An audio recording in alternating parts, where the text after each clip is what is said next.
병원비만 보면 숨이 턱 막히시죠? 물가는 계속 오르고 이대로 노후를 어떻게 버텨야 하나 막막하셨을 겁니다. 저도 그랬습니다. 부모님 생활비 계산하는 걸 옆에서 지켜보다가 가슴이 먹먹했던 적이 한두 번이 아니었습니다. 한 달에 5만 원, 10만 원씩 빠져나가는 병원비와 생활비. 이게 몇 달, 몇 년 지속되면 얼마나 큰 부담이 되는지 너무 잘 압니다. 그런데 오늘 이 막막한 현실을 바꿀 방법을 알려드리려고 합니다. 어르신 한 분당 연간 최대 800만 원까지 달라질 수 있습니다. 단 아는 사람만 챙겨가는 혜택입니다. 저는 노인 복지 정책을 20년 넘게 연구해온 김성민입니다. 수천 명의 어르신들이 몰라서 못 받은 혜택을 다시 돌려드리기 위해 활동해 왔습니다. 2025년 후반기부터 새로운 정책이 여러분의 통장과 삶을 얼마나 바꿔줄 수 있는지 오늘 영상에서 아주 쉽게 실제 사례와 계산으로 풀어드리겠습니다. 예를 들어볼게요. 기존보다 연간 300만 원 더 받을 수 있는 연금, 최대 200만 원 절약 가능한 병원비, 생활비도 연간 240만 원까지 줄일 수 있습니다. 이 세 가지를 합치면 한 가구당 1년에 500만 원에서 800만 원의 혜택, 한 달로 환산하면 40만 원에서 70만 원의 여유가 생깁니다. 이게 진짜일까 싶으시죠? 정말입니다. 그런데 문제는 따로 있습니다. 수많은 어르신들을 만나면서 가장 많이 들은 말은 이것이었습니다. 우리는 혜택 같은 거 잘 몰라요. 복잡해서 그냥 포기했어요. 정말 안타까운 현실입니다. 받을 수 있는 돈인데 몰라서 못 받고 계신 분들이 너무 많습니다. 그래서 이 영상을 준비했습니다. 어려운 용어 없이 복잡한 절차는 쉽게 풀어서 실제 받을 수 있는 금액까지 정확하게 계산해 드릴 겁니다. 제가 왜 이 일을 하게 됐는지 잠깐 말씀드릴게요. 3년 전 친구의 어머니께서 무릎 수술을 받으셨는데 수술비가 300만 원이 넘었습니다. 그리고 수술이 끝난 후에야 알게 됐습니다. 보험으로 200만 원을 지원받을 수 있었다는 사실을요. 하지만 이미 늦었죠. 사전에 신청했어야 했는데 몰랐던 겁니다. 그때 친구가 한 말이 아직도 생생합니다. 아이고, 우리 같은 사람은 이런 거 어떻게 알아? 라고 한탄했습니다. 앞으로 어르신들을 위한 정확하고 쉬운 정보만 전달하자. 복잡한 말은 빼고 꼭 필요한 것만 뽑아서 드리자. 라고 결심했습니다. 이후로 많은 분들로부터 감사 인사를 받았습니다.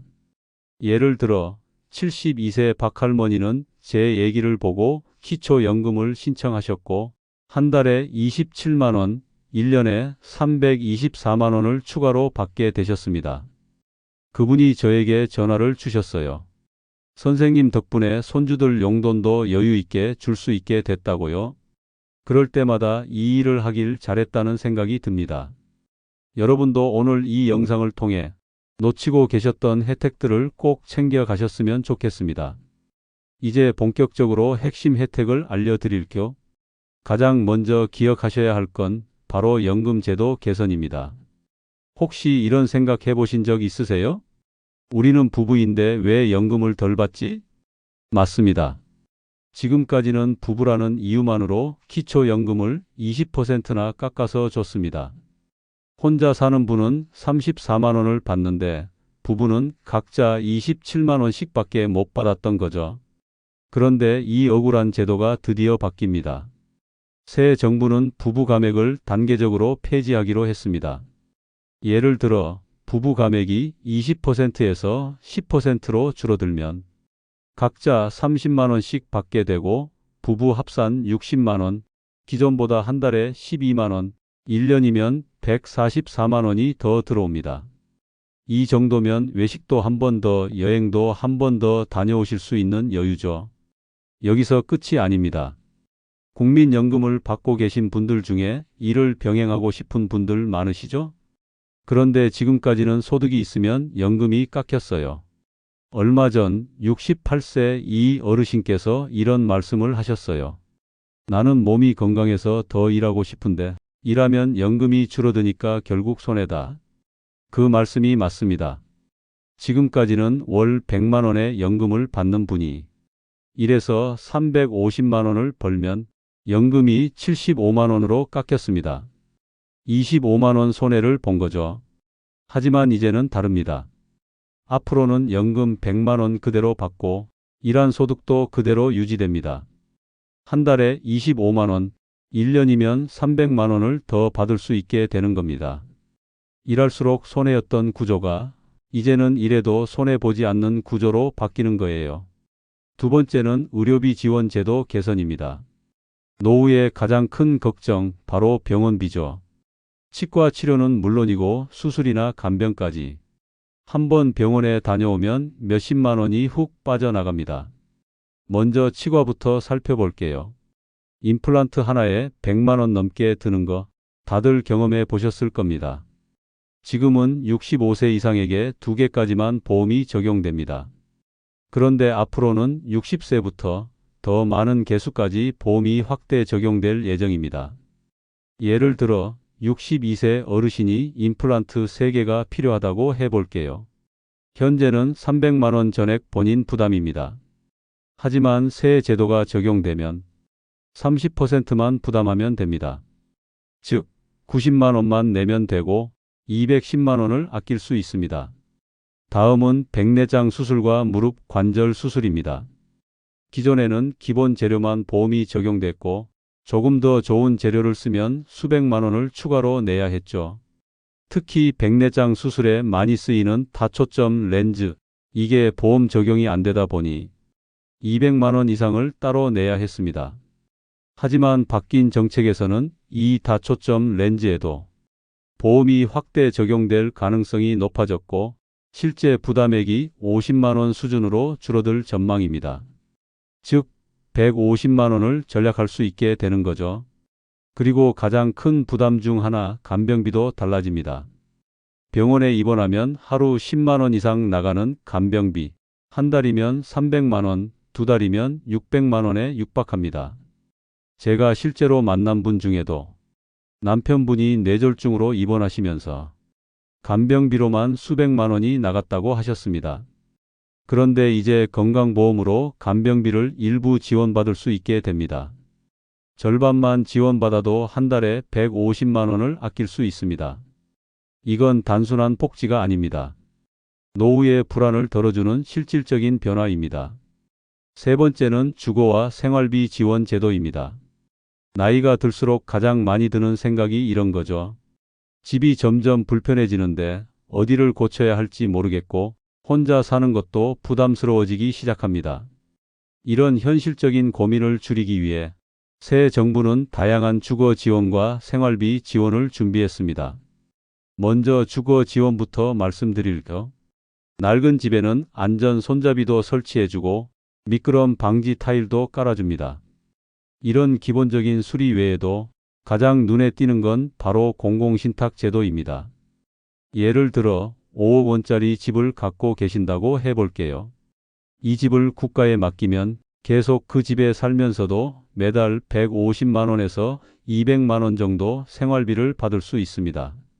그리고 사망 후에는 그 집이 자녀에게 상속되는 구조입니다. 즉, 집은 지키고 생활비도 마련하는 노후를 위한 아주 실용적인 방법이 되는 거죠. 이제 생활비 지원을 하나씩 살펴보겠습니다. 첫째, 교통비 지원입니다. 65세 이상 어르신들께는 매달 5만 원에서 10만 원 정도의 교통비가 지원됩니다.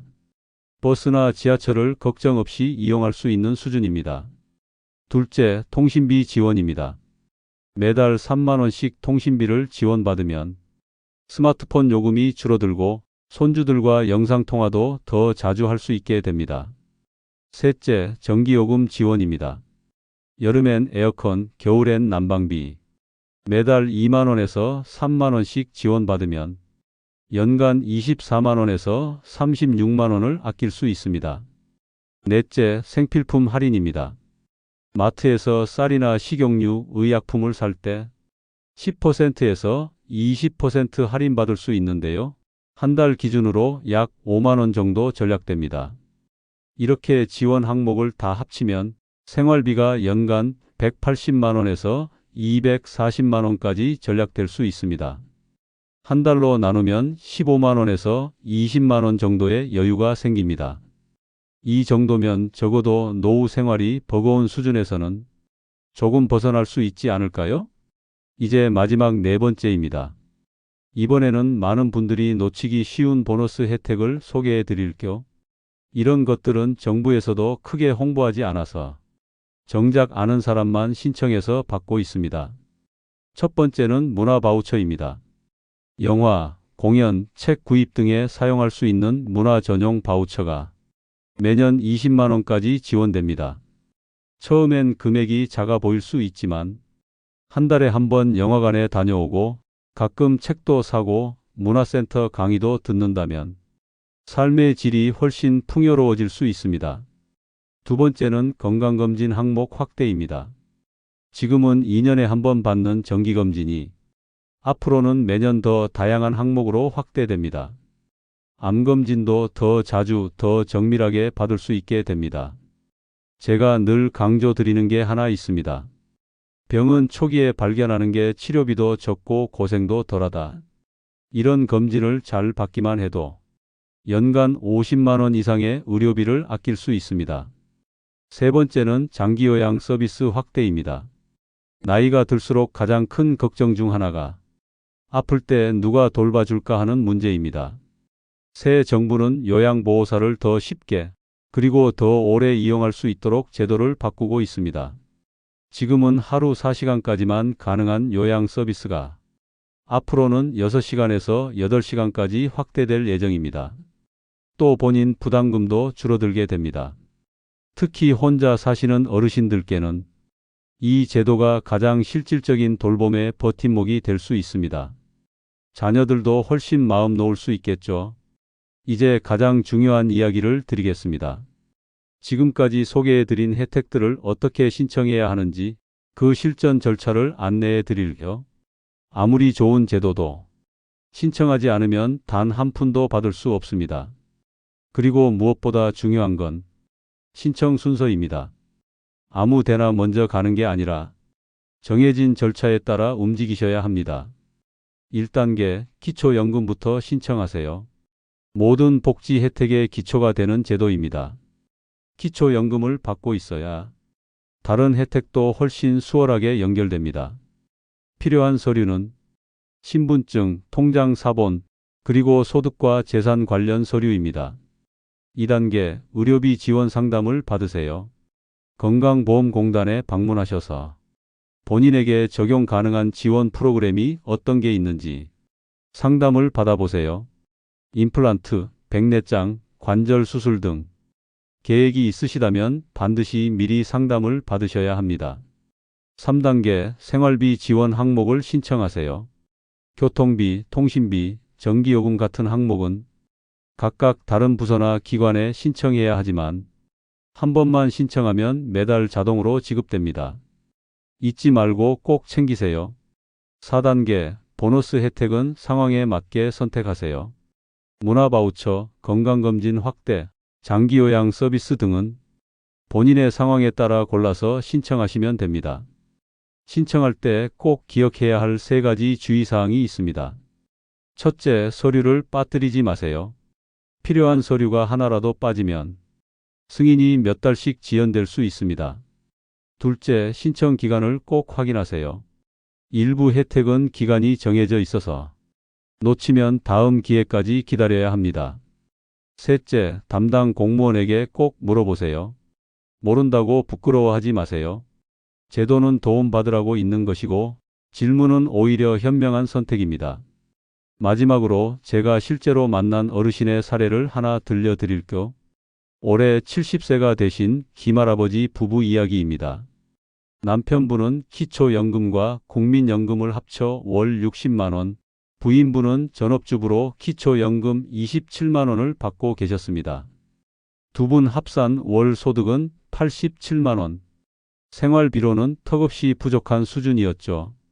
그런데 새 복지 정책을 하나하나 적용하신 결과 기초연금 인상으로 월 수령액이 110만 원 이상으로 늘었고 여기에 의료비 지원, 교통비, 전기료 지원까지 더해지면서 실질적인 체감 소득이 130만 원에서 140만 원 수준까지 올랐습니다.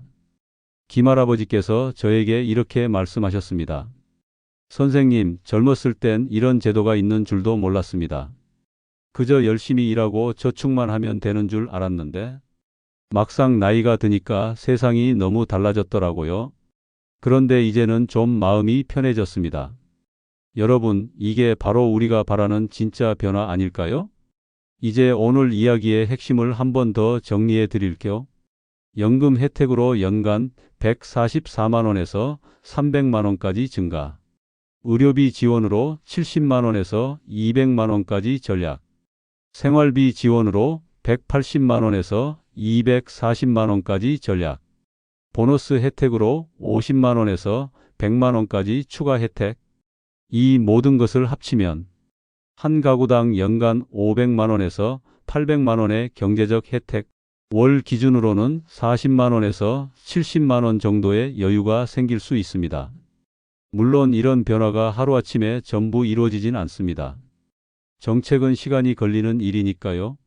하지만 방향은 분명합니다. 정부는 어르신들의 삶을 실질적으로 개선하기 위해 정책을 계속 다듬고 있습니다. 그리고 중요한 건 이 좋은 제도들을 여러분이 아셔야 쓸 수 있다는 점입니다. 그래서 제가 이 채널을 운영하고 있습니다. 앞으로도 정책이 바뀔 때마다, 새로운 혜택이 나올 때마다 가장 빠르게, 가장 정확하게 알려드리겠습니다. 그러니 지금 구독 버튼 꼭 눌러주시고 알림 설정도 켜두세요. 혜택 신청에는 기한이 정해진 것들도 많아서 놓치면 기회가 사라질 수 있습니다. 좋아요도 눌러주시면 큰 힘이 됩니다. 여러분의 클릭 하나하나가 더 많은 정보를 더 많은 어르신께 전달되는 원동력이 됩니다. 그리고 댓글로 궁금한 점 남겨주세요. 특히 이 영상은 주변 어르신들께 꼭 공유해 주세요. 복지관이나 경로당에서 함께 보셔도 좋습니다. 정보는 나눌수록 커지고 이웃의 인생을 바꿀 수도 있습니다. 여러분은 그럴 자격이 있습니다. 그동안 자식 키우고 부모님 모시고 나라를 위해 애쓰며 살아오셨잖아요. 이제는 여러분이 편안하고 풍요롭게 살아가셔야 할 시간입니다. 행복한 노후, 지금부터 함께 준비해 나가요. 끝까지 시청해 주셔서 진심으로 감사합니다. 다음 영상에서 또 뵙겠습니다.